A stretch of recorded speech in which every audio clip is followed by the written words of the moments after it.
She counted every penny on that counter with shaking hands while her baby screamed and strangers stared and still came up short. The cashier was already reaching for the formula can when boots hit the floor like thunder and the entire store went silent. Nobody moved, nobody breathed. A man covered in tattoos and prison years walked straight toward her, and what he did next would rebuild everything she thought she'd lost forever. If this story moves you, subscribe and stay until the very end.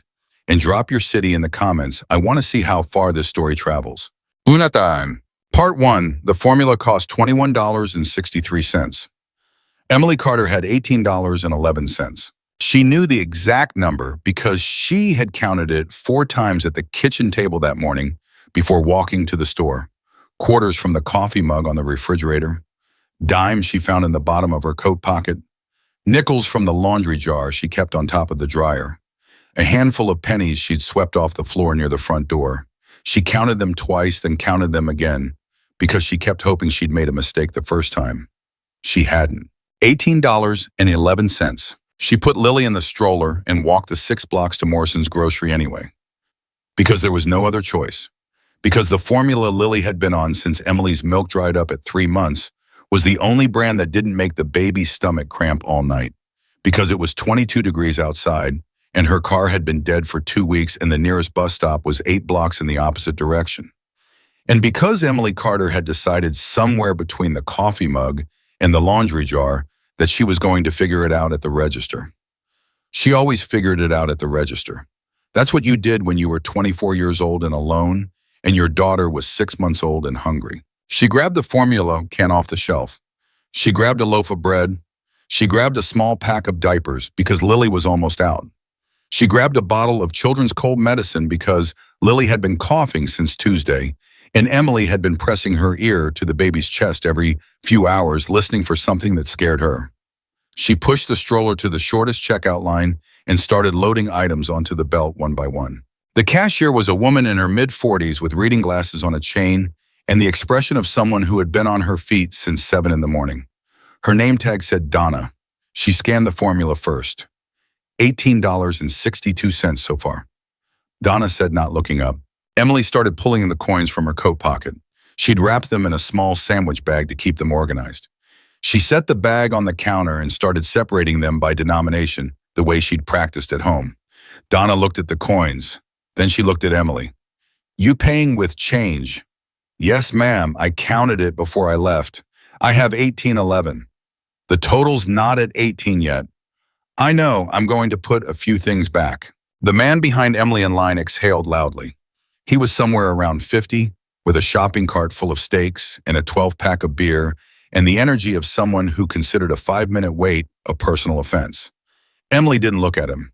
She picked up the cold medicine first and handed it back to Donna. Can you take that off, say? Donna scanned it back. $16.42 now. Emily reached for the diapers. Lily chose that exact moment to start crying. Not the soft, searching cry that meant she was tired or bored. The sharp, insistent cry that meant she was hungry. Emily had learned to read every variation of that cry in 6 months, the way some people learn to read weather by necessity, by repetition, by understanding that getting it wrong had consequences. This was the hungry cry. Emily knew it the way she knew her own heartbeat. Okay, baby, Emily said quietly, rocking the stroller handle with one hand. Okay, 2 minutes. Can you move a little faster? The man behind her said. Emily pretended she didn't hear him. She handed the diapers back to Donna. Those 2, please. Donna scanned them. $12.18. And the bread. $9.62. Emily picked up the sandwich bag of coins and started counting out loud under her breath. Donna watched her with an expression that wasn't quite patience and wasn't quite something else either. A woman had gotten in line behind the man with the steaks, and then a teenager behind her. The line was building. Lily was screaming now. Full, open-mouthed, furious screaming. Her face had gone red. Her tiny fists were clenched against her chest. I'm sorry, Emily said to no one in particular. To everyone. She's hungry. I'm almost done. $9.62, Donna said again, like a reminder. I know. Emily's hands were shaking now. She could feel it in her fingertips as she tried to separate the quarters from the dimes. I have it. I just need a second. If you can't afford a baby, the man behind her said louder, this time loud enough that the teenager behind him could hear it too. Maybe you shouldn't have had one. The words landed in Emily's chest like something physical, like a fist. She felt her face go hot. She felt the familiar burn behind her eyes that she'd spent 6 months learning to suppress in public, because crying in public, when you were already on the edge of everything, made you feel like you were dissolving. She did not look at him. She kept counting. $7, she said quietly to Donna, separating the quarters into a line on the counter. $7.25, $7.50, $7.75, $8. Donna watched her count. The line behind them had gone quiet in the particular way that grocery store lines go quiet when something uncomfortable is happening that everyone can see and nobody wants to acknowledge. $8.25, $8.50. Lily was inconsolable. Emily reached into the stroller with her free hand and pressed her palm flat against the baby's chest the way that sometimes helped. It didn't help. Lily arched her back and screamed harder. $8.75, $9, $9.25. She was close. She was so close. She had enough dimes left for the last 37 cents, and then she was going to pay for the formula, and she was going to walk out of this store with her head up. $9.62, Donna said. Emily looked at the coins on the counter. She counted again. She counted a third time. She was at $9.39, 23 cents short. Not short of the whole thing, short by 23 cents. Less than a quarter. She stared at the gap between what she had and what she needed and felt something drop out of the floor of her stomach. She started going through her pockets again. Her coat pockets, her jeans pockets, the small zippered pocket inside her bag. Her fingers found a breath mint and a crumpled receipt in a hair tie. No coins. I'm short, she said. Her voice came out smaller than she intended. I'm 23 cents short. Donna looked at the coins. She looked at Emily. She looked at the line behind her. I can't process the transaction until the full amount is there on. I understand. Emily's jaw was tight. Is there any way to company policy? I can't override it. I know. She stopped. She pressed her fingers together to stop the shaking. My daughter is hungry right now. Is there any way at all? I'm sorry. The man behind her made a sound that was almost a laugh. Emily looked at the formula can sitting on the belt. She looked at Lily screaming in the stroller. She looked at Donna. Okay, she said. She started picking the coins back up off the counter one by one, putting them back in the sandwich bag. Because if she couldn't buy the formula here, she needed every cent she had to figure out what came next, and she was not going to leave a single penny on this counter.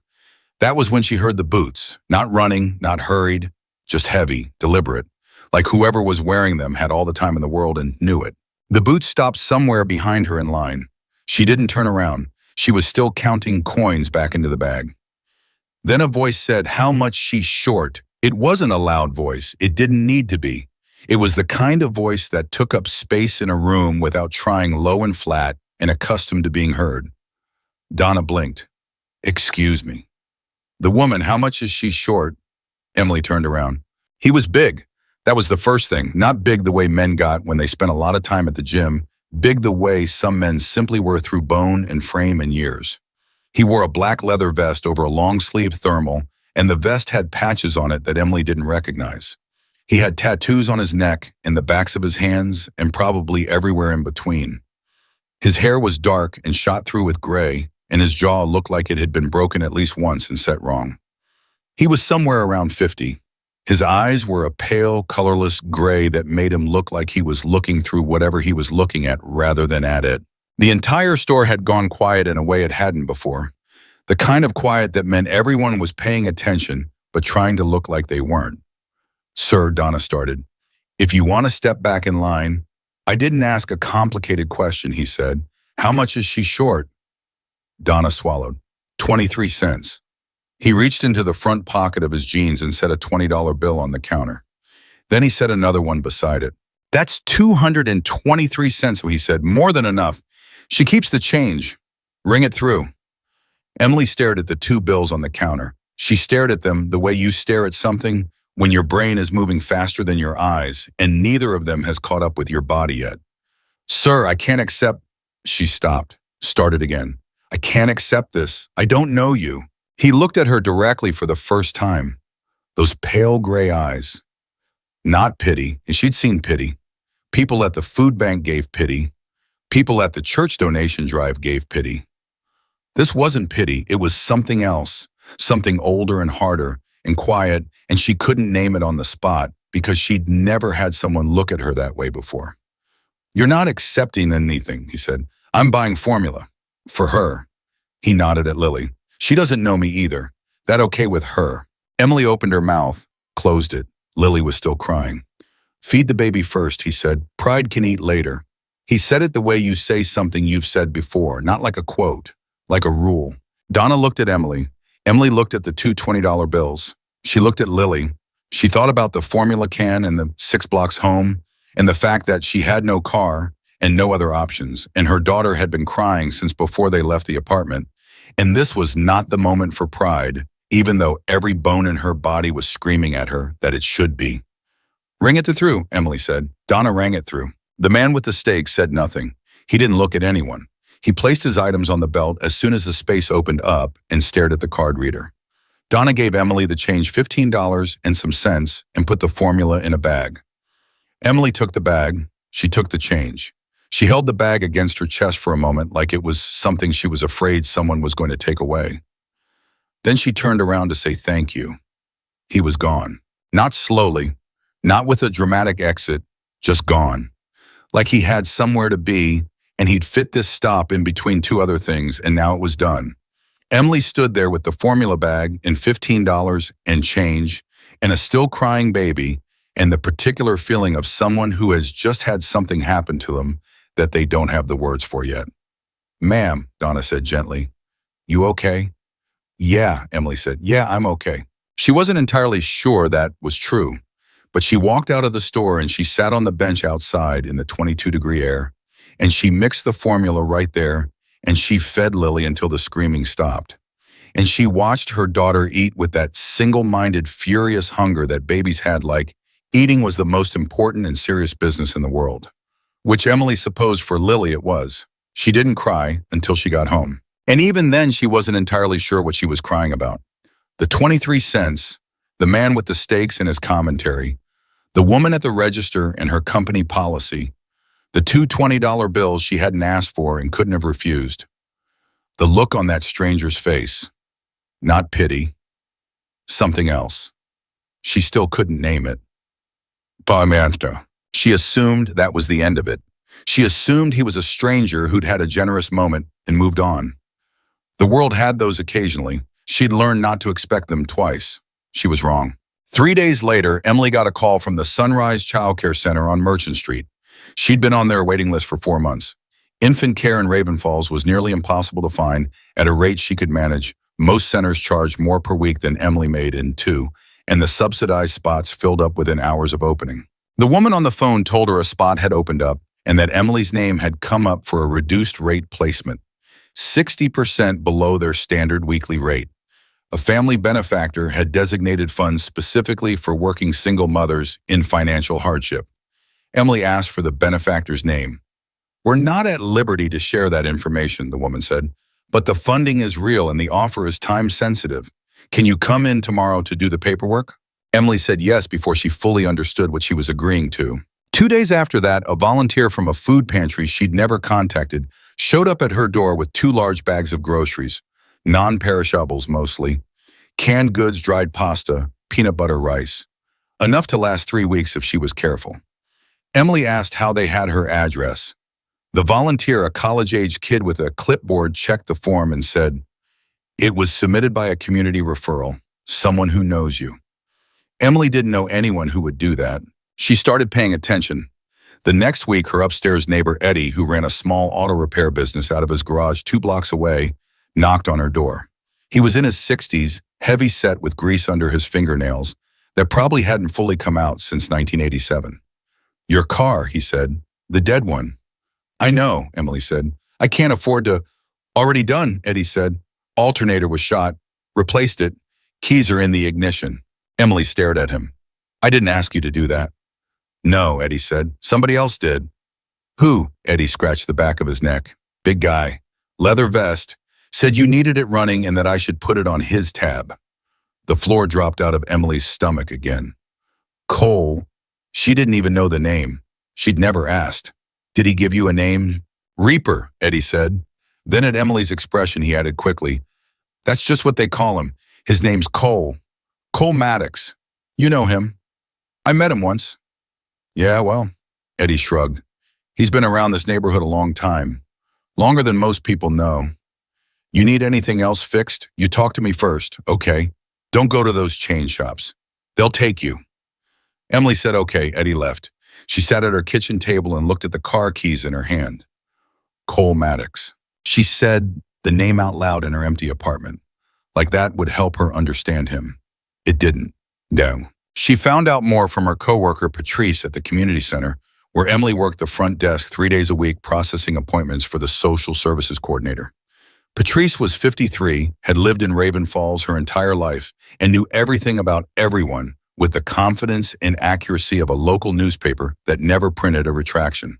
Cole Maddox, Patrice said, not looking up from her filing. Iron Brotherhood MC. They've had a chapter here about 12 years. You asking because of the grocery store thing. Emily froze.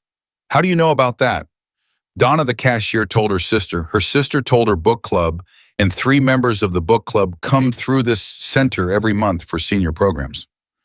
Patrice looked up. Raven Falls is a small-town baby. What do you know about him?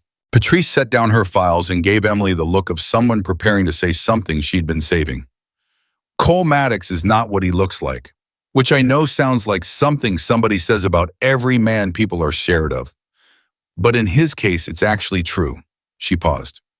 You know the Heron Street cleanup last winter, when somebody paid to board up 6 abandoned houses and put fencing around the park where kids were getting into the old infrastructure? Emily remembered hearing about it. That was him. That was him and about 15 of his people, working weekends for a month, no press, no announcement. Just one day there were boards on those windows. Patrice picked her files back up. And the Veterans Housing Project on the South Side, you know, who's been anonymously funding that emergency fund for 3 years? Emily already knew the answer. He doesn't talk about it, Patrice said. He doesn't want credit, he just does it. And then he moves on to the next thing. But why, Emily said. Why does he? Because somebody once did it for him, Patrice said simply, when he was in a bad place, a long time ago.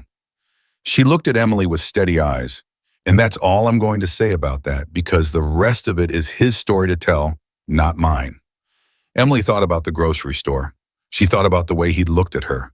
Not pity, understanding. Like he knew exactly what it felt like to be standing at a register 23 cents short of something your child needed, and like he had decided a long time ago that he was going to be the person who showed up in that moment. She thought about the food pantry, the childcare, her car, the overdue electric bill that someone had paid the week before last. She'd assumed a billing error when the notices stopped, and now she understood it hadn't been a billing error at all. She sat with all of that for a long time, and then she made a decision. She was going to find Cole Maddox and say thank you, not because she needed to, and not because she was going to let herself become someone's ongoing charity project, but because she was 24 years old and she'd spent the last 6 months feeling like she was invisible.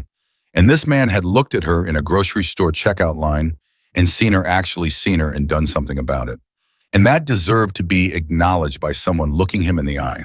She asked Patrice where the Iron Brotherhood MC hung their colors.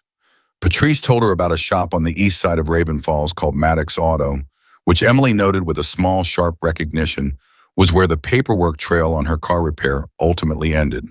She drove there on a Thursday afternoon with Lily strapped into the car seat that now worked in the car that now ran. The garage had 3 bays and a waiting area that smelled like motor oil and old coffee. A man in his 30s with sleeved tattoos was working under a truck in the first bay. He saw Emily come in and straightened up slowly. Help you? I'm looking for Cole Maddox. The man studied her for a moment. He's not here right now. When will he be back? Depends. On what? He looked at Lillian, the carrier, against Emily's chest. Something in his expression shifted, not much, but enough for her to notice. You the woman from Morrison's? Emily blinked. Word travels fast. In this neighborhood it does. He wiped his hands on a rag and stuck one out for her to shake. Marcus, I'm Cole's second in the club. Emily, Carter. I know who you are. He said it without any particular weight, just information. He's not here this afternoon, but I can get a message to him. Tell him I said thank you, Emily said, and tell him I'm not looking for anything else. I just wanted him to hear that from me. Marcus looked at her for a long moment. Then he nodded slowly like he was approving of something. He's going to say it wasn't necessary, Marcus told her. I know, Emily said. Tell him anyway. She turned to go. Ms. Carter, Marcus said. She turned back. He hesitated, like he was making a decision about how much to say. Cole doesn't help people because he feels sorry for them. He helps people because he thinks they deserve the chance to get back on their feet on their own terms. He's not trying to rescue you. He's trying to make sure you have a fair shot. He paused again. There's a difference, and he's real careful about that difference. Emily held that thought for a moment. Then she nodded. Tell him I understand, she said, and that I appreciate the distinction. She walked back to her car with Lily in her car that ran, and the formula they'd bought with a stranger's money, and a week's worth of groceries from a pantry she hadn't contacted, and childcare she could actually afford. And she sat behind the steering wheel for a long moment before she started the engine. She thought about the word he'd used at the register. Feed the baby first. And she thought about what Marcus had just said. A fair shot. She hadn't had a fair shot in a long time. She'd been so deep in survival mode that she'd almost stopped believing a fair shot was something she was supposed to be trying to get. She'd been functioning in emergency mode, getting through this hour, this day, this week for so long, that Ford had started to feel like a direction other people moved in. She started the car. She drove home. And somewhere between Maddox Auto and her apartment building, she made another decision. Not a dramatic one, not a moment of movie-level clarity, just a quiet, specific, determined decision. She was going to stop just surviving. She had a car that ran. She had childcare she could afford. She had food in her cabinet. She had a job, even if it was only 3 days a week. And somewhere in this town, there was a man with prison tattoos and gray eyes who had decided for reasons she didn't yet fully understand that her suffering mattered. She wasn't going to waste that. She just didn't know yet what she was walking into or how much harder things were about to get before they got better. In those 11 days, Emily Carter did 3 things she hadn't done in over a year. She updated her resume. She called the Workforce Development Office on 5th Street and made an appointment with a job counselor. And she signed Lily up for a full-time slot at Sunrise Childcare starting the following Monday. Small things. Practical things. The kind of things that sound almost embarrassingly modest when you say them out loud, but feel enormous when you've spent 6 months too exhausted and too frightened to think past the next feeding. She told herself she was doing them because of her own decision that moment in the car, outside Maddox Auto, when she'd chosen to stop just surviving. And that was partly true. But she also knew if she was being honest with herself that something about Marcus's words had cut through in a way she hadn't expected. He's not trying to rescue you. He's trying to make sure you have a fair shot. She wanted to prove that the shot wasn't wasted. So she was on her laptop at the kitchen table on a Thursday evening, Lily asleep in the next room when someone knocked on her door. She wasn't expecting anyone. She looked at the time. It was almost 8:30. She looked at the door. She picked up her phone in case she needed it and crossed the apartment. Who is it? Cole Maddox. She stood there for a second with her hand on the door handle. Then she opened it. He was wearing the same leather vest, different thermal underneath dark green this time. He looked exactly the same as he had in the grocery store, which is to say, he looked like someone who hadn't changed much in 20 years because there hadn't been any reason to. He was holding a small paper bag from the diner on Clement Street. Marcus said you came by the shop, he said. I did. He said you wanted to say thank you. I did. Cole nodded one, like that was settled. Then he held up the paper bag. I also heard from Eddie that your refrigerator situation is not great. I didn't know what you had, so I got soup from the diner. The chicken one, it's good. Emily looked at the bag. She looked at him. You got me soup. For you and the baby, yeah, she old enough for soup. She's 6 months old, she's on formula. Right. He looked briefly embarrassed in the specific way large tattooed men looked embarrassed when they realized they'd made a practical error fast and then gone. Then it's just for you. Emily stepped back from the door. Come in. He came in. He sat at the kitchen table without being asked, to the way people sat at kitchen tables when they'd spent a lot of time in working class homes and knew instinctively that the table was where the real conversations happened. Emily got 2 mugs because the diner's soup came in large containers and she wasn't about to sit across from someone and watch him not eat while she did. She poured soup into both mugs and sat down across from him. For a moment, neither of them said anything. Then Emily said, "Why didn't you tell me?" Cole wrapped both hands around the mug. "Tell you what, the childcare, the food pantry, Eddie and the car, the electric bill." She paused. "Any of it. Because it wasn't about me telling you things," he said. "It was about making sure the things got done." "That's not an answer. It's the only answer I have." Emily looked at him. "People don't just do that. People don't just quietly fix other people's lives without wanting something back. What do you want from me?" He met her eyes steadily. "Nothing." "That's not how the world works." "I know how the world works," he said, and there was something in his voice when he said it. Not hard, not defensive, just flat and certain, in the way of someone who had learned things through experience rather than theory. "I spent 15 years learning how the world works, and I decided I didn't want to run it that way." Emily was quiet for a moment. Lily made a small sound from the bedroom, not waking up, just shifting, and both of them went still until it subsided. "Marcus told me you help a lot of people," Emily said. "Marcus talks too much. He said you fund the Veterans Housing Project, that you paid for the Heron Street cleanup, that you've been doing this for years." Cole picked up his mug and drank from it, like he was hoping the conversation would move on if he waited long enough. It didn't. "Why?" Emily pressed. "I'm not asking to be rude. I genuinely want to understand. Because from where I'm sitting, you're a man who could probably be doing 100 other things with his time and his money, and instead he's paying the electric bills of women he met in grocery stores. So why?" He set the mug down. He was quiet for so long that she thought he wasn't going to answer. Then he said, "I had a wife, her name was Danny, and we had a son. He was born in March. It was about 12 years ago now." He stopped. "I wasn't there for either of them. I was in a bad place for a long time. Drugs, violence, the kind of life that feels like it has its own gravity, like once you're in it, there's no direction but down." Another pause. Longer this time. "By the time I got out, by the time someone reached far enough into that gravity to pull me out, it was too late. Danny was gone. Marcus Jr. was 2 years old, and she'd already moved him somewhere I didn't know and didn't deserve to know. And I went to prison for 18 months for something I actually did, and when I came out, there was nothing left." Emily didn't say anything. She didn't move. "There was a social worker," Cole said. "Her name was Linda Reyes. She was assigned to my case when I was on parole, and she should have written me off. She had every reason to. My file was not a pleasant document." The ghost of something moved across his face. "But she didn't. She showed up every week. She pushed me toward the program, toward the job training, toward putting the club back together the right way. She told me once, she said, 'Cole, I don't help you because I think you're good. I help you because I think you can be.'" He picked up the mug again. "She died 3 years ago. Cancer. And I never got to tell her what that sentence did to me." The kitchen was very quiet. "So that's why," he said. "That's the whole answer. Because Linda Reyes once looked at a man who'd made every wrong choice available to him and decided his suffering still mattered. And I figure the least I can do is try to pass that forward."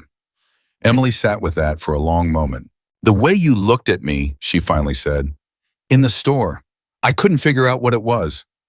I've had people look at me with pity so many times I can recognize it from across a room, but that wasn't what that was." "No," he said. "What was it?" Cole looked at her for a moment before he answered. "Recognition," he said. "I know what it looks like when someone is one bad day away from a decision they can't take back. I've been that person. And you were standing in that grocery store counting pennies and still trying to keep your head up, and I just thought—" He stopped. "I thought she just needs 23 cents in a minute to breathe, that's all. Everything else she can do herself." Emily felt something shift in her chest, not breaking, more like something that had been locked finally finding the right key. "Thank you," she said. Not the polished, socially required thank you she'd been planning to say to him since the grocery store. Something simpler and more real than that. "Just thank you." He nodded once. "Don't waste it." "I'm not planning to." He looked at her updated resume on the laptop screen across the table. She hadn't closed it. He looked at it for a moment and then said, "Community center job isn't enough hours." "I know, I'm looking." "There's an opening at Morrison and Park Law Office on 3rd, front desk and file management. Full-time, benefits. They work with the community center sometimes on housing cases." He paused. "I know the office manager. If you want, I can put in a word, not to get you the job, just to make sure your application gets looked at." Emily looked at him. "You know the office manager at a law firm?" "I know a lot of people," he said. "The club does security for their building. We've had a working relationship for a few years." "Of course you do," Emily said. Something shifted in his expression, not quite a smile, but something adjacent to it. She got the sense it was an expression that didn't get much exercise. "You don't have to say yes," he said. "It's just a contact." "I'll send in the application," Emily said. "And if you want to mention my name, I won't stop you. But I'm interviewing on my own. Whatever they decide, they decide." "That's the right answer," he said. "I know it is," Emily said. "It's my answer." He looked at her with those pale gray eyes. Then he picked up his mug and finished the soup. He stood up, put on his jacket, and picked up the paper bag to throw away. "I'll see myself out," he said. "Cole." He stopped. "Same time next week," she said. "I'll make the soup." He looked at her for a moment. "Yeah," he said. "All right." He left. She sat at the kitchen table for a long time after he was gone. Then she closed the laptop, went into the bedroom, and stood over Lily's crib, watching her daughter breathe in the particular slow rhythm of deep, untroubled sleep. "We're going to be okay," she said quietly, not as a promise, as a decision. The job interview at Morrison and Park was on a Tuesday at 10 in the morning. Emily wore the blazer she'd bought at the thrift shop on Madison and dry cleaned herself. She'd ironed it twice. She'd practiced answering the most common interview questions in the bathroom mirror at 6 in the morning while Lily slept. She drove herself there in the car that now ran parked in the structure around the corner and walked through the front door of the office building with Lily in the hands of Sunrise Childcare for the first time. The office manager's name was Sandra Cho. She was in her mid-40s with a precise, measured manner and the kind of desk that suggested she believed information should be organized rather than found. She shook Emily's hand firmly and gestured to the chair across from her desk. The interview lasted 45 minutes. Sandra asked her about her work history, her organizational skills, her experience with case management software, and her ability to handle confidential information. Emily answered everything directly without overselling, without hedging. She talked about the community center. She talked about what she'd learned managing appointment systems under high volume with minimal staff.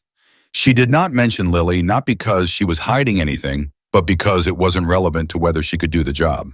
At the end, Sandra folded her hands on her desk and said, "I'll be honest with you, Ms. Carter. Cole Maddox called me before your application came in." Emily kept her expression neutral. "I know he mentioned he might. He told me you were looking for a fair shot. He didn't ask me to hire you. He literally said, just make sure the application gets read." Sandra paused. "I've known Cole for 3 years, and that is consistent with how he operates." She looked at Emily directly. "So I read the application, and then I called you in. What you do from here is up to you." "Then I hope I made a reasonable case," Emily said. "You made a strong case," Sandra said. "I'll be in touch within the week." Emily thanked her and left. She sat in the parking structure for 5 minutes with her hands on the steering wheel and let herself feel it, the specific, unfamiliar feeling of having done something well. Not perfectly, not in a way that guaranteed anything, but well on her own terms with her own words, in a borrowed blazer she'd ironed twice. She let herself feel that. Then she drove to pick up Lily. Sandra called her Thursday morning. She had the job. She told Cole on Thursday evening over soup she'd made from scratch for the first time in months, a simple chicken and vegetable thing that she'd looked at online and made while Lily watched from the bouncer on the kitchen floor. When she told him, he didn't say congratulations the way most people would have. He just said good. And then after a moment, "When do you start on Monday?" Emily said. "Same day Lily starts full-time at Sunrise." "Big Monday," he said. "Yeah." She stirred her soup. "Cole, can I ask you something?" "You can ask." "Marcus Jr.," she said carefully. "Your son, do you know where he is?" The stillness that moved through him was different from the other silences she'd learned in the weeks of Thursday evenings. This one had weight in it. "No," he said. "Have you tried to find out?" "I know enough to know that the best thing I can do for him is stay away," he said. "His mother built him a stable life somewhere, a good life. The last thing that life needs is me showing up in it." "That's not necessarily Emily." His voice wasn't sharp. It was just final. She let it go, but she filed it away because she was beginning to understand something about Cole Maddox, something that Marcus had hinted at and Patrice had touched on, and that was becoming clearer the more time she spent with him. He was extraordinary at helping other people carry their pain. He was completely devastatingly terrible at carrying his own. He'd built an entire life out of atoning for things he'd done. He'd turned guilt into action, and action into purpose, and purpose into something that helped dozens of people in a struggling Ohio town get their feet back under them. And in all of that, he'd somehow never dealt with the fact that he was still underneath all of it, a man who'd lost his family and decided he didn't deserve to get one back. She didn't say any of that to him that evening.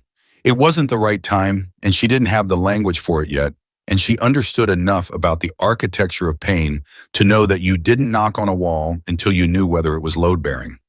But she thought about it. She thought about it the way she thought about most things that mattered quietly, persistently, in the margins of other activities, waiting until she understood it well enough to be useful.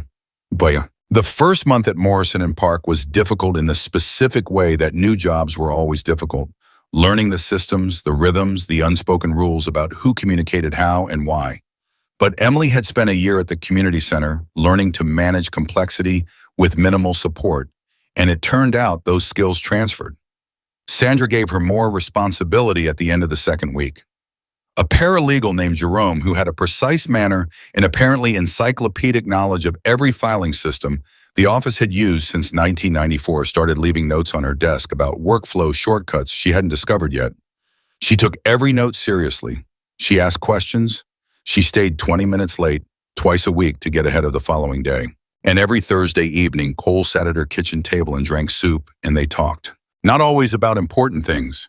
Sometimes about the neighborhood, the businesses closing on Clement Street, the new community garden being planned for the empty lot on Porter, the ongoing argument between two of the Iron Brotherhood members about whether the club's charity fundraiser should feature a chili cook-off or a poker tournament.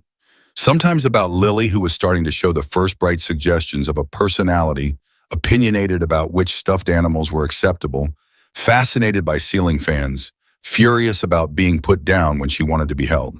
But sometimes about important things. She learned that Cole had started the Iron Brotherhood's community involvement almost entirely alone 8 years ago when he got out of prison and found a club that had been drifting without direction into the kind of low-level criminal activity that wasn't dramatic enough to justify and wasn't profitable enough to sustain. He'd taken over as president, rebuilt the chapter around a different set of principles, and lost 4 members who didn't like the new direction, and 2 more over the years who backslid into old habits. "Wasn't easy," he said one evening. "The guys who stayed, it took a long time to get them to understand that the work we were doing mattered, that fixing a park fence and driving a veteran to his VA appointment was worth their time." "What changed their minds?" Emily asked. "Results," Cole said. "You show people results long enough that they start believing in the work." He paused. "And Marcus. Marcus was with me from the beginning. His voice carries in the club in a way mine doesn't sometimes because they think I'm always going to push for more. Marcus knows how to meet people where they are." "You trust him," Emily said. "Completely," Cole said without hesitation. "He's the best person I know." She stored that away too.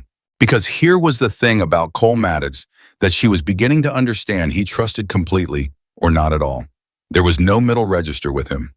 And the people he trusted, Marcus, Eddie, Sandra Cho, apparently Linda Reyes in her memory, all had one thing in common. They'd never asked him to be someone different than he was. They'd simply shown up and expected the same back. She wondered sometimes if she was becoming one of those people.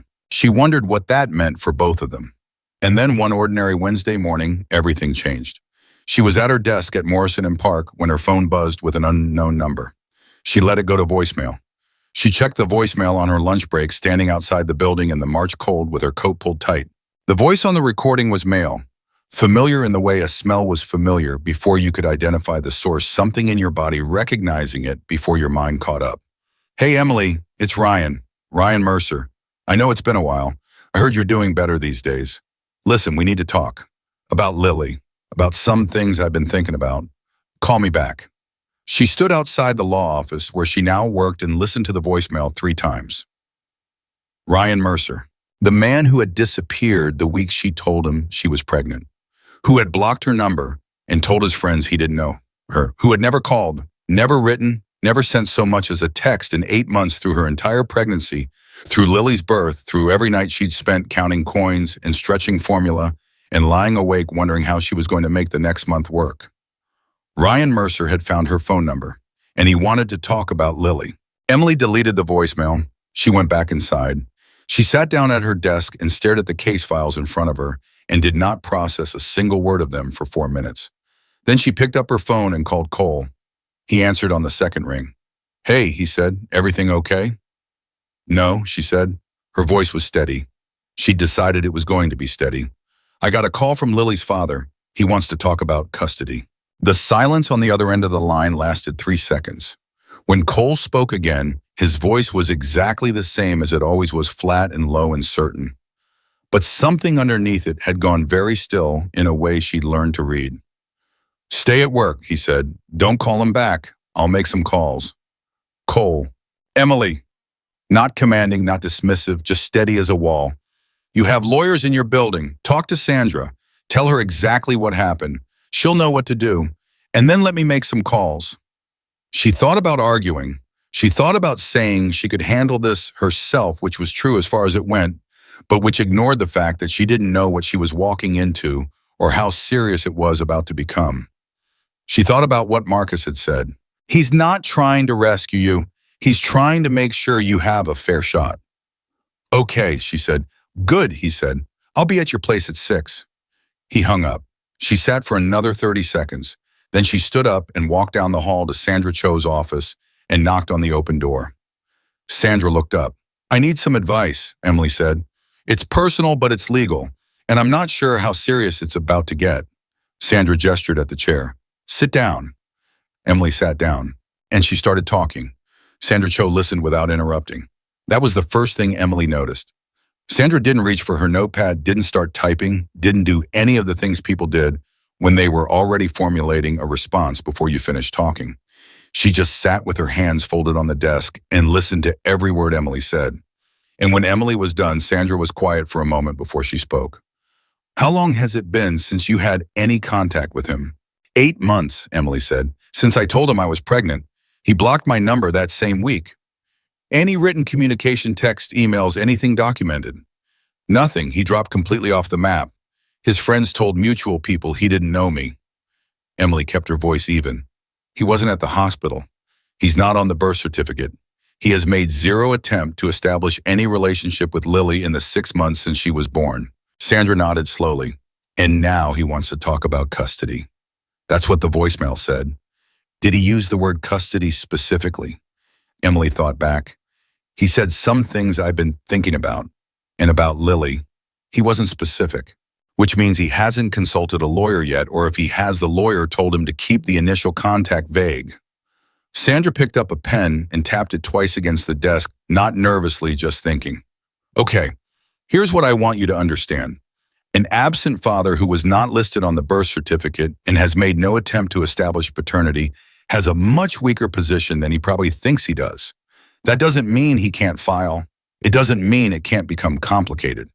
But it does mean that if he's fishing, if this is about leverage rather than genuine interest in parenting, the legal reality is not on his side. Why would he do this now, Emily said.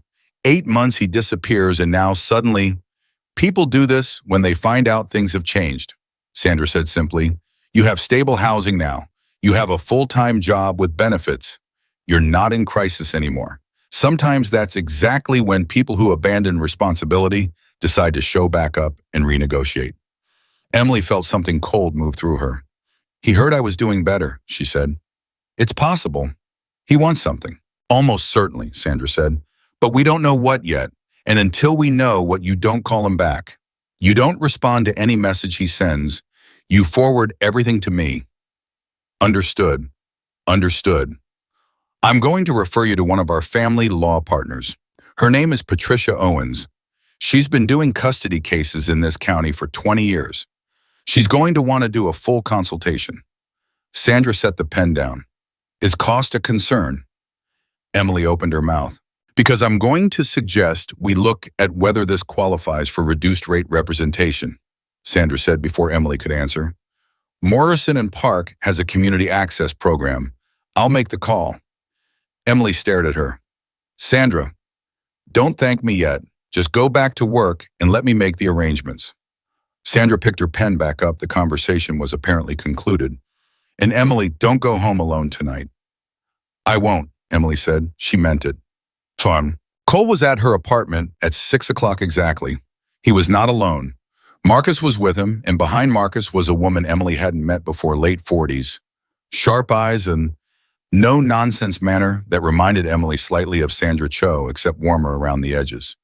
Her name was Donna Reyes, no relation to Linda, and she was a licensed social worker who'd been doing family advocacy work in Raven Falls for 15 years. Emily looked at the three of them standing in her hallway and said, You made calls fast.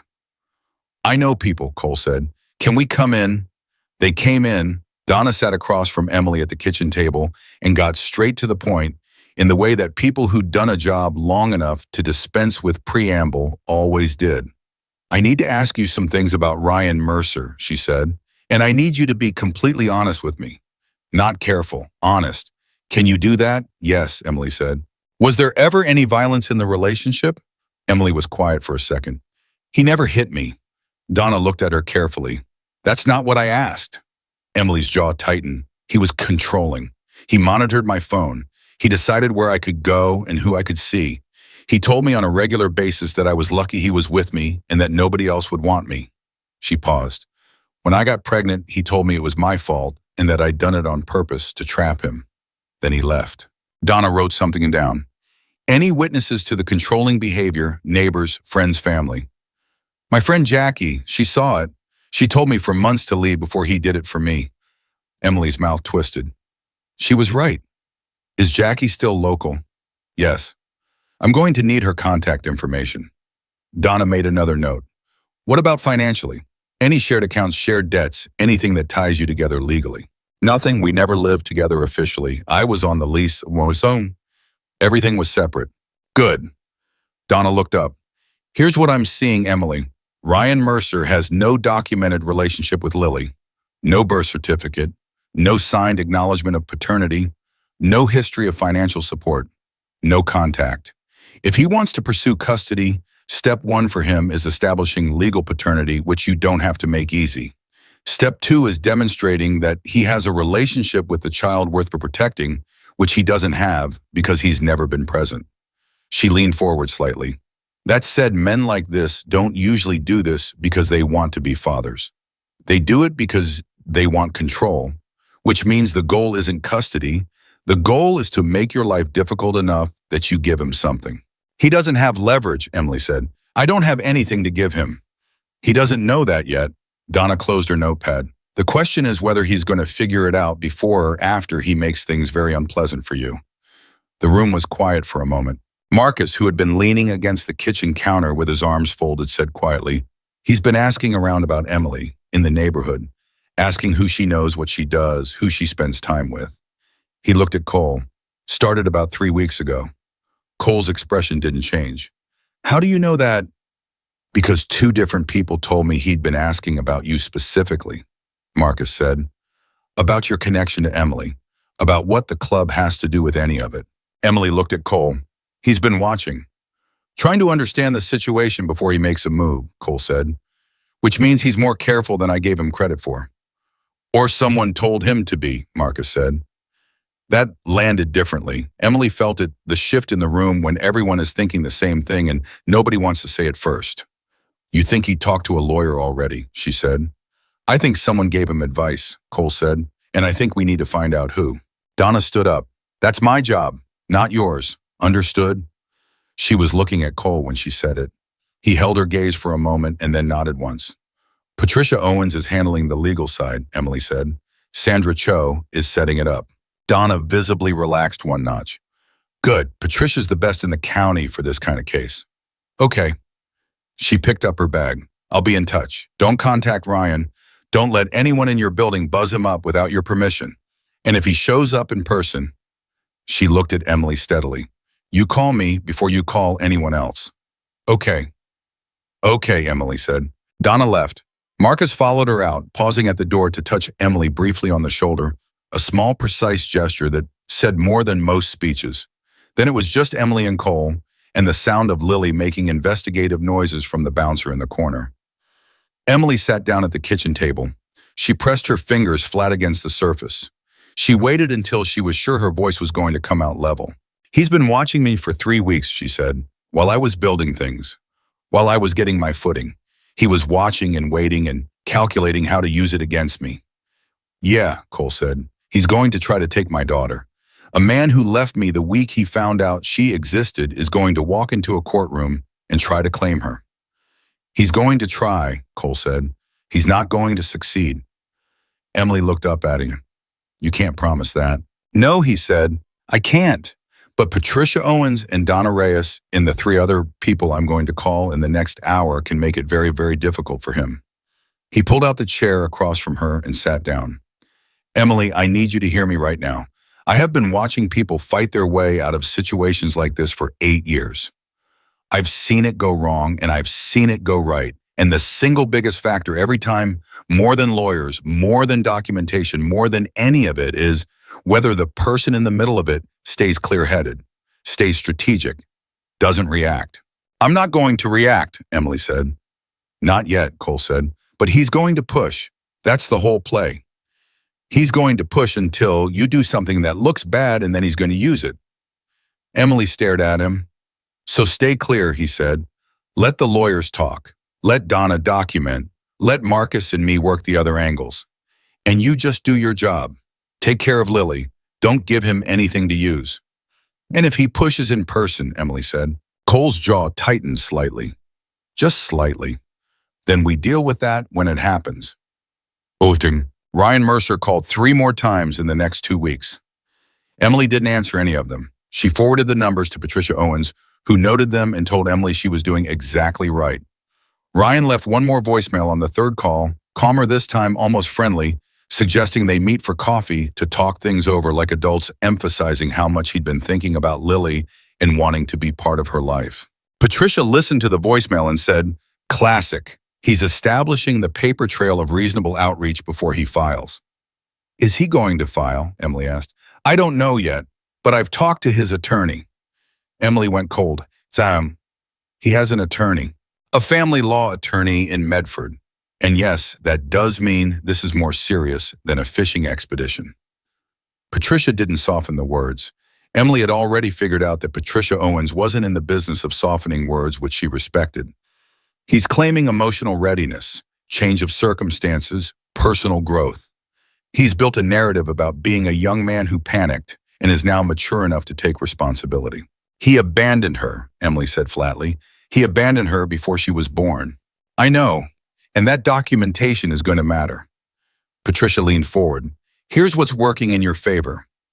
You have an established Swedenborgian home, full-time employment, documented childcare, a social worker ready to speak to your character and parenting ability, a community advocate who's known your situation from the beginning.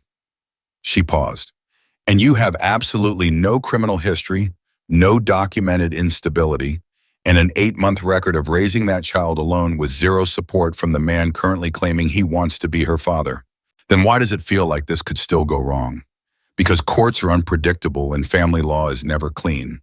But Emily, I've been doing this for 20 years, and I want you to know that your case is stronger than most of what I see. Patricia looked at her directly. Trust the process. Let me do my job. Emily nodded. She went home. She fed Lily. She gave her a bath and sang to her the same song she'd been singing since Lily was 3 weeks old, a half-remembered lullaby her own grandmother used to sing, the words slightly wrong in places, but the melody true. She thought about Ryan in a law office in Medford, building a narrative about personal growth. She thought about everything she'd built in the last 3 months, the job, the childcare, the Thursday evenings, the legal team she'd somehow assembled through the kindness of people she hadn't known 6 months ago. She thought about the woman she'd been standing at that register 23 cents short with everyone watching. She wasn't that woman anymore. Not entirely. She was something harder and more certain, and whatever Ryan Mercer was building in a law office in Medford was going to have to come up against what she'd become. She held Lily until the baby fell asleep against her shoulder, warm and specific and entirely real. 3 days later, Ryan showed up in person. Emily was walking back from the laundry room in her building, Lily in the carrier against her chest, laundry basket under one arm, when she pushed through the lobby door and found him standing on the other side of it. He hadn't changed much. He was 31, lean, with the easy good looks that had taken her a long time to see past when they were together. He was wearing a clean jacket and new sneakers, and an expression she'd learned to recognize, the practiced calm of someone who'd prepared what they were going to say. Emily stopped walking. She had about 3 seconds to make a decision. She used them to take one slow breath and remind herself of 2 things. 1, Donna had said, call her first. 2, Patricia had said, don't react. Emily, Ryan said, hey, I just want to talk. My attorney has been in contact with yours, Emily said. Her voice came out steady. She was proud of it. Anything you want to say to me, you say through them.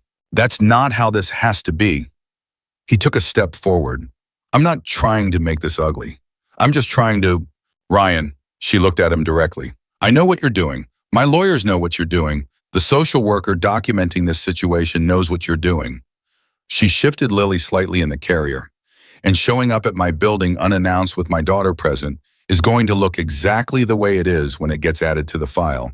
So I'm going to ask you to leave, and I'm going to take out my phone and start recording this conversation as of right now. She pulled out her phone. His jaw tightened. The practiced calm slipped just for a moment, just enough for her to see what was underneath it. You're making this so much harder than it needs to be. No, Emily said. You made it hard the night you blocked my number. I'm just doing what my lawyers told me to do. I made a mistake, he said. His voice changed softer now, more wounded. She recognized that shift too. I know I did. I was scared and I ran, and that was wrong. But I've changed, Emily. I want to be there for her. Then you'll prove that through the legal process. Move. She looked past him at the door. He didn't move. Ryan, her voice was flat now. Move or I call the police and we add this to the restraining order application I'm filing Monday morning. Something moved through his expression. Surprised maybe that she knew to say that she was standing there in her apartment building lobby with a baby on her chest and a phone recording him, and the absolute certainty of someone who had already thought about this moment and prepared for it. He moved. She walked past him through the lobby to the elevator. She didn't look back. She pressed the button. She held Lily's small, warm head against her palm and waited for the doors to open. When she got upstairs, she called Donna, then Patricia, then Cole. Cole answered before the second ring. He was here, she said. Cole didn't say anything for 2 seconds. Is he still there? He said. No, I got him to leave. I recorded it. Good girl. He said it the way you said something true. Send me the recording and lock your door. Already locked. I'll be there in 20 minutes. He was there in 15.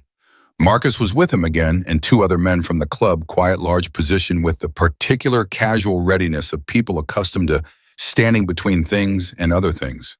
They didn't come upstairs.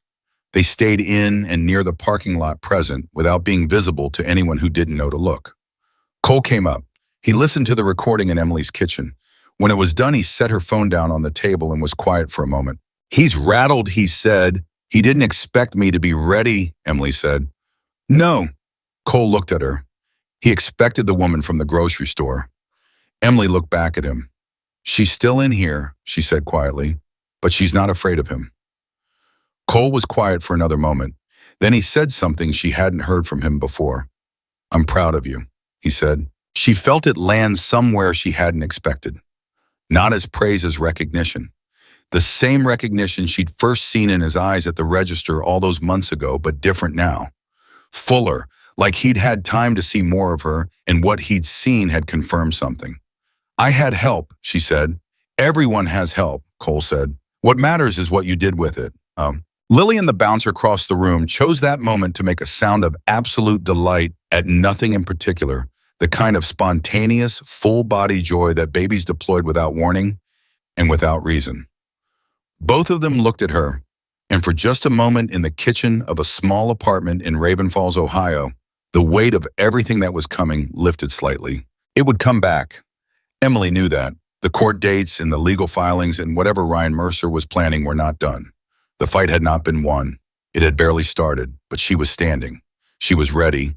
And for the first time since she'd found out she was pregnant and watched her world collapse around her, she wasn't standing alone. She didn't know yet that the worst night was still 3 weeks away.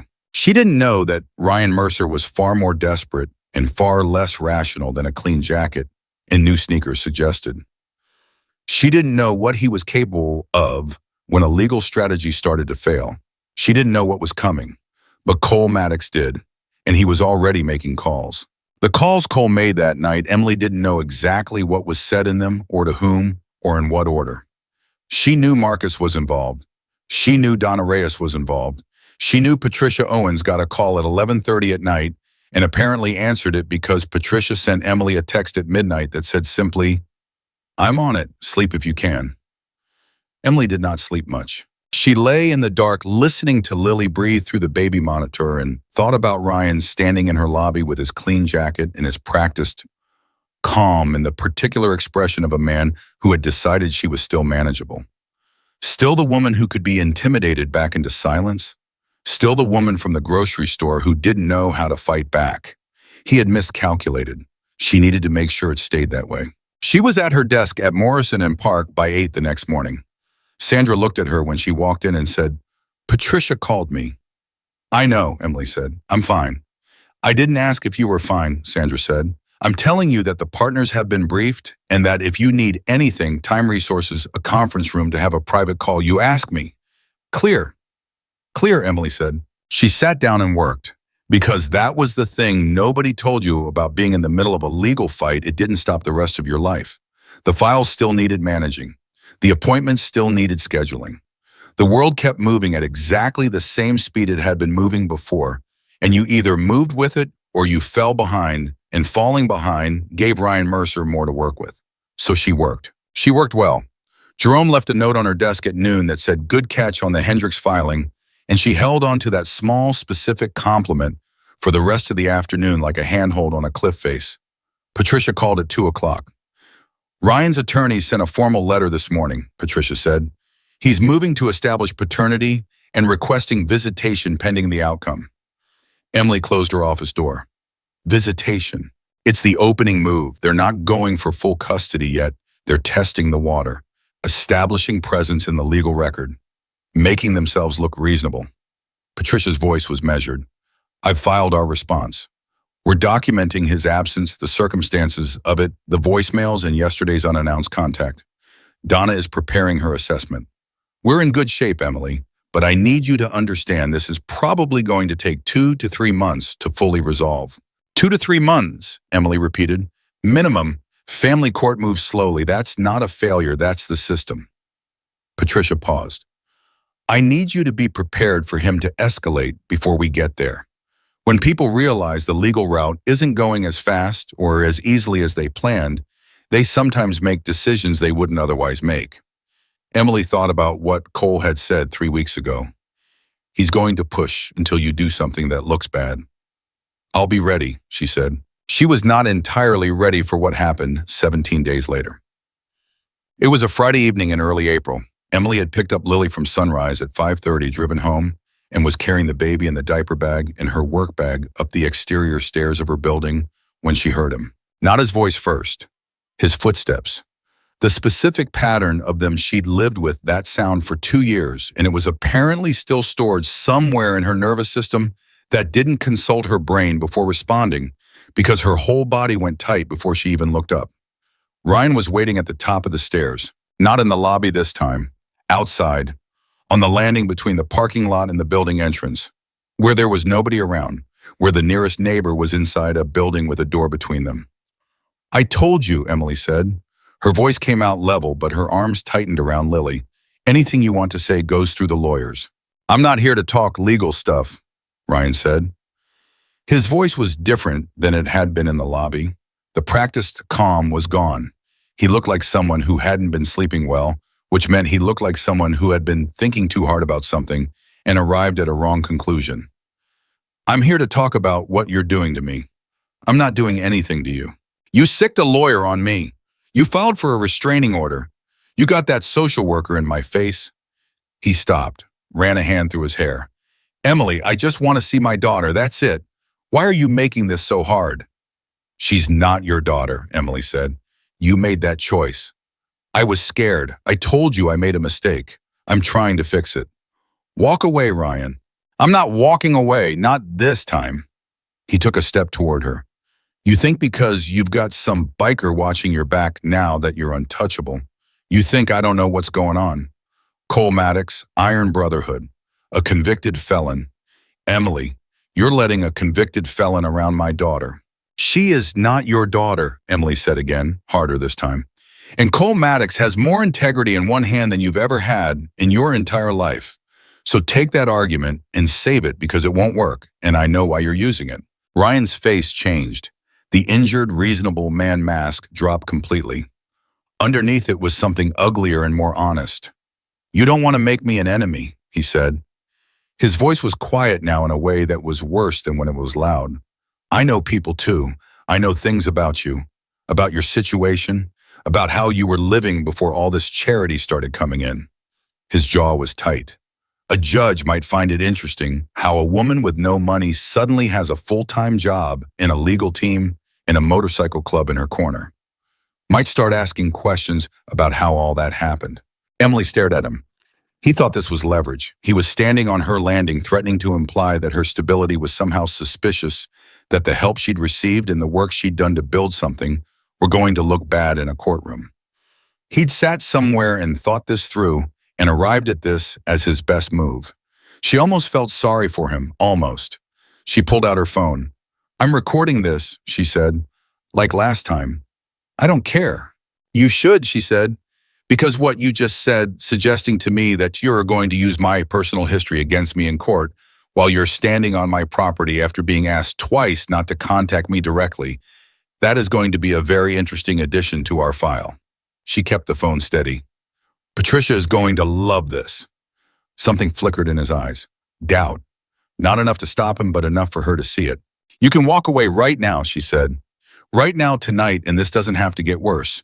Or you can keep standing here and keep talking, and I'll keep recording, and we'll see what a judge thinks of all of it. She met his eyes. Your choice. He took a step toward her, and then from the parking lot below, from two directions, simultaneously she heard engines. Not a single motorcycle, multiple. The sound of it built from distant to present in about 4 seconds, and then headlights were cutting across the parking lot, and bikes were pulling in, not fast, not dramatically, just steadily, the way a tide came in, certain and unhurried. She counted 8, 9, more still coming. Cole was off his bike before it had fully stopped. He didn't run. He walked. He walked with the same heavy, deliberate boot fall she'd heard in a grocery store checkout line months ago, and he came up the 3 steps to the landing and stopped with exactly enough distance between himself and Ryan that no one could say he was threatening anyone. He looked at Ryan for a long moment without speaking. Ryan looked back. Emily could see the calculation happening in real time, the rapid assessment of the situation, the head count, the geography, the realization that whatever he'd thought this conversation was going to be, it wasn't going to be that anymore. Cole Maddox, Ryan said. He was working hard to keep his voice even. This is a private conversation. Emily's on her own property with her daughter, Cole said. There's no private conversation happening here. You need to back off. This doesn't involve you. She called. Me, Cole said simply. So it does. Ryan's eyes moved around the parking lot, back to Cole, to Emily, to the phone in Emily's hand. This is intimidation, he said. Having all these, nobody's touched you, Cole said. Nobody's raised a voice. We're standing in a parking lot. He looked at Ryan with those pale gray eyes that went through things rather than at them. You should go home, Ryan. You can't tell me. I'm not telling you anything. I'm giving you information. Cole's voice didn't change in volume or temperature. You drove over here tonight because you thought she was alone. She's not. She hasn't been alone in a long time. And if you come back here again without a court order authorizing it, We're going to have a much more formal conversation with the Raven Falls Police Department about harassment. He paused one beat. Which you do not want, because I've already spoken to someone who remembers a restraining order filed against you in 2019 by a woman in Medford whose name I suspect your attorney does not know yet. But Patricia Owens is going to know it by Monday morning. The color drained out of Ryan Mercer's face. Complete silence on the landing. Emily looked at Cole. Cole kept his eyes on Ryan. A 2019, Ryan started. Shannon Bellamy, Cole said quietly. You don't have to confirm it. I already have the documentation. Ryan's mouth closed. He stood there for 3 seconds that felt much longer. His hands opened and closed at his sides. Then he walked down the steps, not fast, not slow, crossed the parking lot without looking at anyone, got into his car and drove away. Nobody in the parking lot moved until the sound of his engine had completely faded. Then Marcus said from somewhere behind a bike, "That went better than the other version." "What was the other version?" Emily asked. "We don't need to discuss it," Cole said. Emily exhaled slowly. Her arms were still tight around Lily. She looked down at her daughter and found Lily staring back at her with the enormous, fascinated eyes of a baby who found everything in the universe equally interesting and concerning. "You okay?" Cole said. "Yeah," Emily said. "Yeah, I'm Cole. The 2019 restraining order. Is that real?"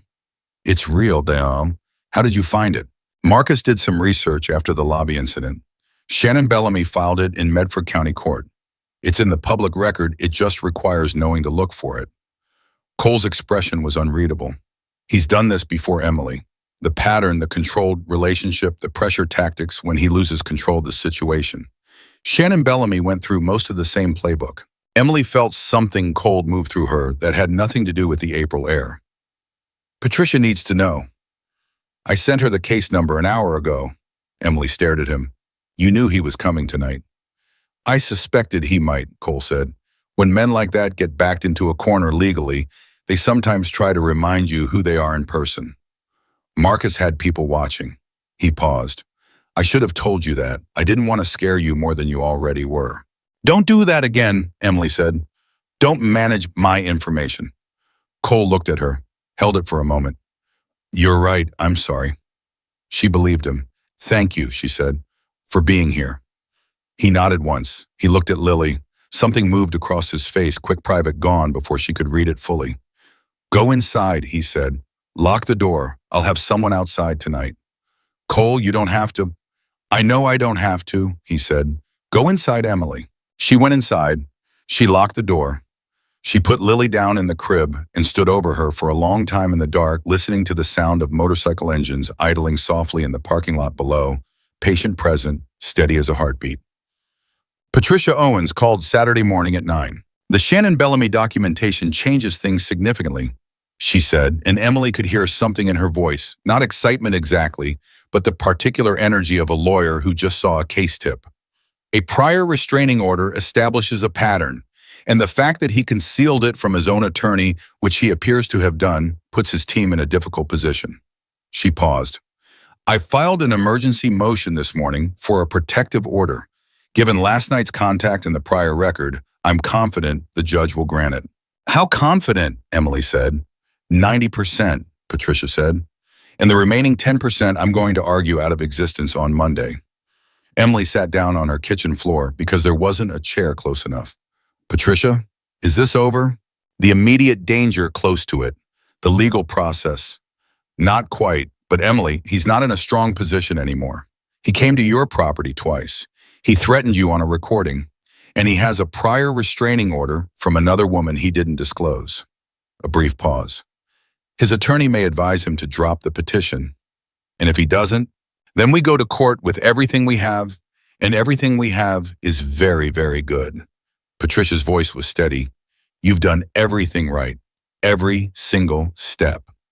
Emily pressed her free hand flat against the kitchen floor. Solid and real and cold and there. "Okay," she said. "Okay." She called Cole after she hung up with Patricia. He answered in the middle of the first ring. "Patricia thinks he might drop it," she said. A silence. Then good.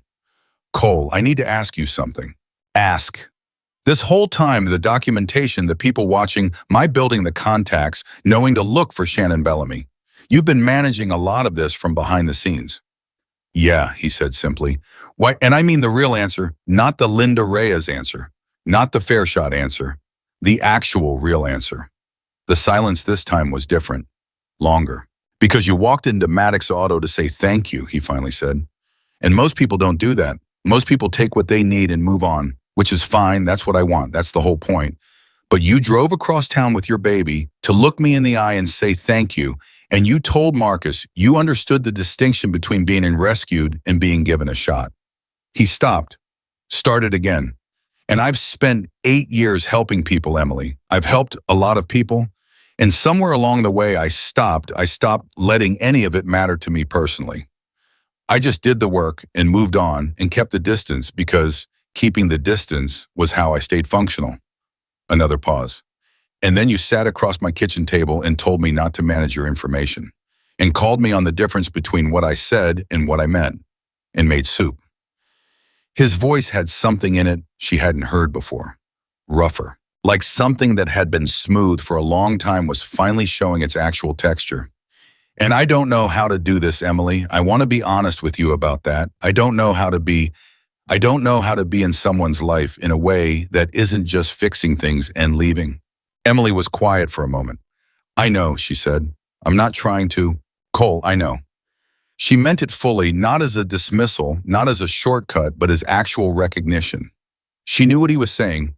She understood the shape of it because she'd been watching him for months, and she'd seen the place where his ability to help people ended and his ability to accept anything back hit a wall. You don't have to have it figured out, she said. I don't either. We can just keep showing up. Thursday evenings, soup, figure the rest out later. A very long silence. Yeah, he said. His voice was quiet. Okay.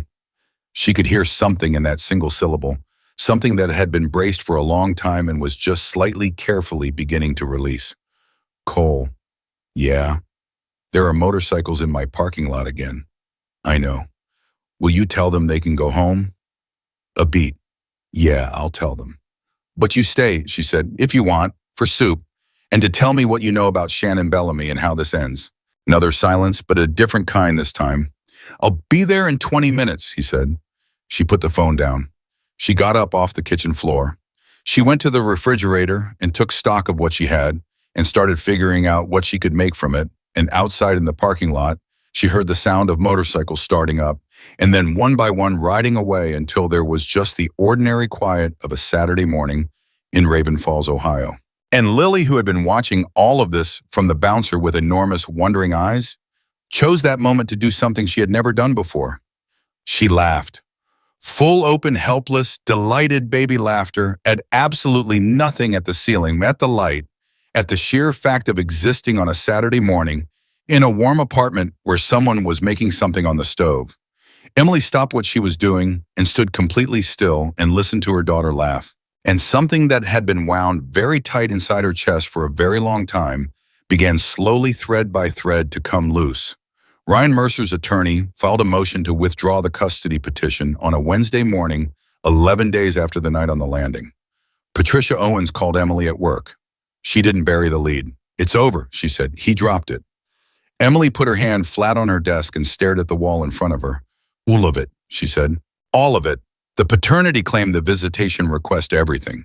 Withdrawn without prejudice, which means he could theoretically refile, but given the restraining order, the judge granted Monday, and the Shannon Bellamy documentation, any attorney worth their license is going to tell him not to.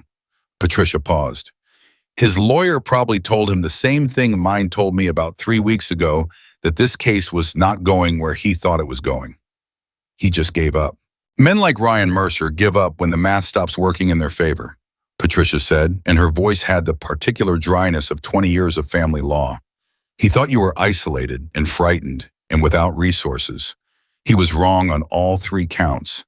And once that became clear, once the prior restraining order was on the table, and the recording of him threatening you was in the file, and Donna's assessment was filed, there was nothing left to gain and a great deal left to lose.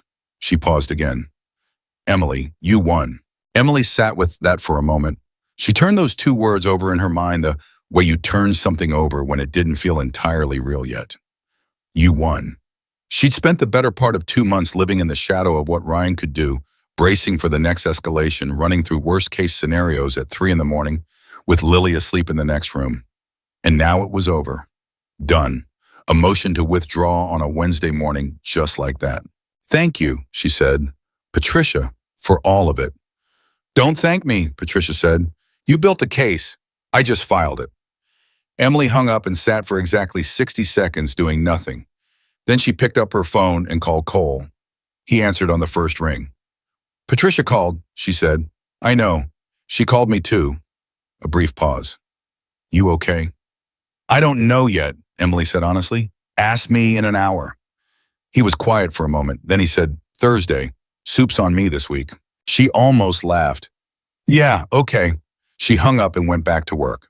She got through the rest of the afternoon on something that wasn't quite adrenaline and wasn't quite relief, more like the strange, slightly hollow feeling of someone who has been braced for a blow for so long that when the blow doesn't come, they don't immediately know how to unbrace.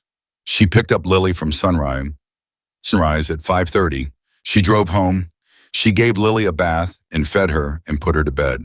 And then she sat at the kitchen table in the quiet of her apartment and let herself cry. Not the suppressed, controlled crying she'd gotten good at over the past year, the kind where you kept it behind your eyes and your jaw and your sternum and let none of it out because there was always something else that needed doing. This was the other kind, the kind that came from somewhere underneath the competence and the steadiness and the fight from the place where she was still just a 24-year-old woman who'd had a very hard year and needed it to be over. She cried for about 15 minutes. Then she wiped her face, washed it with cold water, and went to bed. And for the first time in 11 days, she slept through until morning. Cole showed up Thursday with groceries instead of takeout. He stood in her kitchen and made chili from scratch, which turned out to be something he'd learned from a woman in his building who decided 12 years ago that a recently released man who couldn't feed himself properly was a personal offense to her dignity. He burned the onions slightly on the first round and started over without commenting on it. Emily sat at the table with Lily in her lap and watched him work and thought about how strange and specific and real this particular life was. Marcus Jr., she said. She hadn't planned to say it. It just came out. Cole didn't stop stirring. Yeah. Have you ever tried even once just to know he's okay? A long silence, the kind that meant he was deciding how honest to be. Once, he said, about 4 years ago, I found out his mother had remarried. Good man, stable family. Marcus Jr. was 7. I drove out there, not to the house, just to the town. I sat in a diner for about an hour, he paused, and then I drove home. You didn't go to the school, didn't try to see him? No. Why? Cole set the spoon down. He turned around and leaned against the counter and looked at Emily with those pale gray eyes that she'd learned could hold a lot of things at once. Because what would I have said? I'm the biological father who wasn't there for anything. What does a 7-year-old do with that? He shook his head. He has a depth. A real one. A man who shows up. The last thing that kid needed was me walking into his life to ease my own conscience. Emily looked at him for a long moment. What if he's older now? She said quietly. What if he's old enough to decide for himself whether he wants to know? Cole picked the spoon back up. Then I'll think about it when he's older. That's not a no, she said. He didn't answer, but he didn't tell her she was wrong either. They ate the chili at the kitchen table. Lily sat in the high chair Emily had found secondhand on a neighborhood app and worked seriously on a teething ring. The conversation moved to the neighborhood to Marcus's ongoing insistence that the chili cook-off was the superior fundraiser option to a veteran Donna had connected to the club's housing network, who just signed a lease on his first stable apartment in 3 years. Ordinary things. Specific things, the material of a life that was being built in real time rather than merely survived. At some point, Emily said, I want to go back to school. Cole looked up from his bowl. For what? Social work, certification program at Raven Falls Community College. 2 years part-time evenings. She'd been looking at it for weeks. She'd been looking at it the way you looked at something you wanted but weren't ready to want out loud yet. I've been thinking about what Donna does. What she did for me, just showing up and knowing what to say and knowing who to call. She looked at Cole. I want to be able to do that. He looked at her for a long moment. Then do it, he said. It's 2 years of evening classes while working full-time and raising Lily, she said. Yeah, he said. And you kept a baby alive on $18 a week while working 3 days at the community center and fighting a custody battle. 2 years of evening classes sounds manageable. She stared at him. That's your pep talk. That's my honest assessment, he said. Do you want a pep talk or do you want the truth? The truth, she said. Then the truth is you can do it, he said. And you should. And Lily will be fine because she's already got a mother who figured out how to build a legal team from a grocery store encounter. So she's going to be fine. Emily looked at him across the kitchen table with its slightly uneven leg and the chili that was still warm in the pot on the stove. Cole, she said, I need to say something to you, and I need you to actually hear it. I'm listening. You saved my life, she said, not in a dramatic way, not by riding in on a white horse. You saved it by deciding that I deserved a fair shot and then making sure I got one. And then by being in the parking lot when I needed you there, and by finding Shannon Bellamy. She held his gaze. You keep saying you are not trying to rescue people. You keep saying you're just giving them a shot. But Cole, sometimes giving someone a shot is the whole thing. Sometimes that's exactly what saving a life looks like. And I need you to hear that because I think you've been spending a long time helping other people believe they deserve good things while refusing to believe it about yourself. The kitchen was very quiet. Lily dropped her teething ring on the floor and made a noise of indignant surprise. Cole looked at the teething ring on the floor. He picked it up, rinsed it at the sink, handed it back to Lily. He stood there for a moment with his back to Emily. Then he turned around. I know, he said. His voice was rough at the edges. I know that's what I've been doing. Then stop, Emily said, simply, without drama. You're allowed to be here, Cole, not just for other people, for yourself. He sat back down. He didn't say anything else for a while, but something in the way he sat, something in the set of his shoulders, and the way he looked around the kitchen at the ordinary specifics of Emily's life had changed. Slightly, perceptibly. Like a door that had been shut for a long time had been opened exactly 1 inch. That was enough. For now, that was enough. Che. 12 weeks later, Emily enrolled in the social work certification program at Raven Falls Community College. She went to class Tuesday and Thursday evenings, which meant restructuring the Thursday soup tradition to Wednesdays, which Cole adapted to without complaint. Sunrise extended Lily's hours. Sandra Cho, who had apparently been watching Emily's development at Morrison and Park with the quiet attention of a gardener watching something rare come up, gave her flex time on the 2 class days in exchange for an extra hour on Mondays. The coursework was hard. Not impossibly hard in the way things were hard when they mattered. She read case studies on her lunch break and did assignments on her kitchen table after Lily went to sleep and argued theory with a retired school counselor named Gerald, who sat next to her in family systems and had 40 years of opinions about everything. She got a B+ on her first paper and an A on her second and cried briefly and privately about both of them because she'd spent so long not believing she was capable of academic work that being capable of it felt almost too large to hold without leaking around the edges. Cole asked her every Wednesday how it was going. She told him honestly every time. The things that were difficult, the things that were clicking into place, the reading on trauma-informed care that made her sit with her textbook for an hour unable to move because it was explaining in clinical language exactly what she'd lived through. The professor who said something in week 6 that she wrote down and kept. The most dangerous belief in social work is that suffering makes people weaker.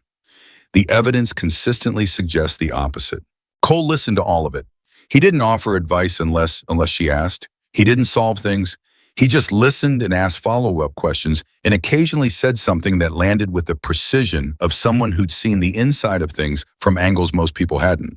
And slowly in the way, things that are real happen not in a single dramatic moment, but through accumulation, through proximity, through the specific gravity of 2 people consistently showing up for each other. Something shifted between them. Not romantic in the movie poster sense. Real in the way things were real when you had a baby and a full-time job and evening classes, and a Wednesday soup tradition, and a man who burned his onions the first time and started over without comment. Real in the way it was when you knew someone's worst story and they knew yours and you were both still sitting at the same table. She didn't ask him to define it. He didn't try to. They both understood that some things were better built slowly. Unbearable. 1 year after Emily enrolled, Donna Reyes asked her if she'd be interested in co-facilitating a new support group at the community center for single parents in financial crisis. Emily said yes before Donna finished the sentence. She went to Sandra first. Sandra gave her Tuesday lunches. The group met in a back room at the community center, 12 chairs arranged in a circle, bad coffee from the kitchenette, and the specific energy of people who are exhausted and frightened and not entirely sure why they showed up, except that someone told them it might help. Emily ran it with Donna for 3 months, learning by doing, applying the coursework in real time, making mistakes and correcting them and making different ones. She was good at it. She knew she was good at it, not because she was naturally gifted at group facilitation. She wasn't, not yet, but because she understood something the people in those chairs needed someone to understand. She'd counted pennies. She knew what it felt like when the cashier's hand reached for the formula can.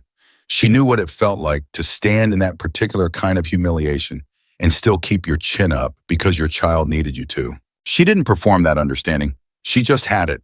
And the people in those 12 chairs could tell the difference. The Iron Brotherhood got involved in April.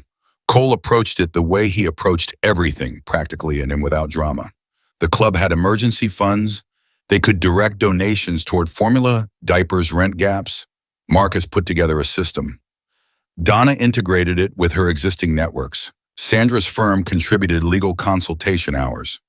Jerome from Morrison and Park, who turned out to have strong opinions about underserved communities that he'd never had an appropriate outlet for, started doing pro bono consultations on Friday afternoons. What Emily had survived had quietly, steadily become something larger than itself. She thought about that sometimes, about the chain of it, about Linda Reyes telling Cole he could be better than he was, about Cole standing in a grocery store checkout line and making a decision that took 30 seconds and cost $40 and changed the direction of an entire life, about how a single act of recognition, not pity or recognition, could travel forward through time in ways nobody planned and nobody could have predicted. She thought about it on a snowy Thursday evening in November, almost 2 years after the grocery store, when she was locking up the back office at the community center after a group session that had run 20 minutes long because a woman named Carla couldn't stop talking once she'd started, and nobody in that room wanted her to stop.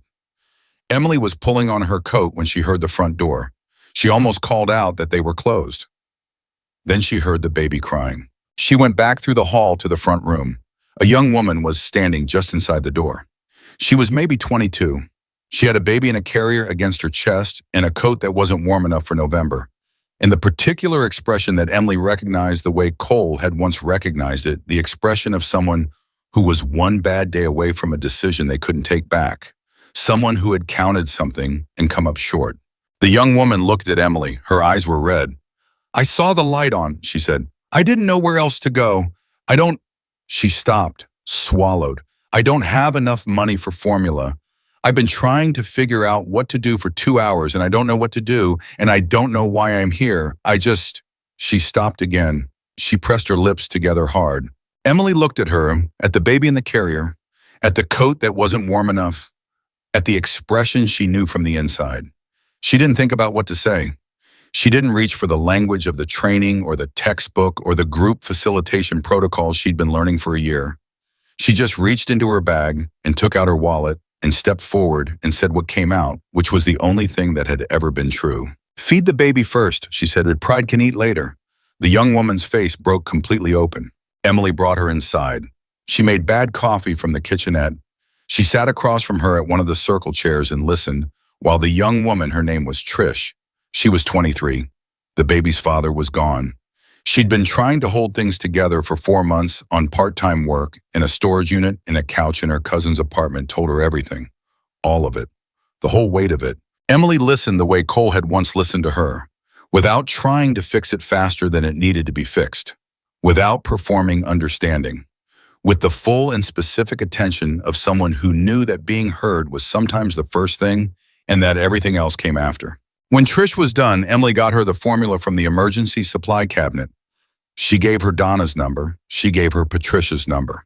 She told her about the group that met Tuesday evenings in the emergency fund and the child care referral network. She told her that it was going to be hard and that hard was not the same as impossible and that she knew the difference between those two things personally. She walked Trish to the door.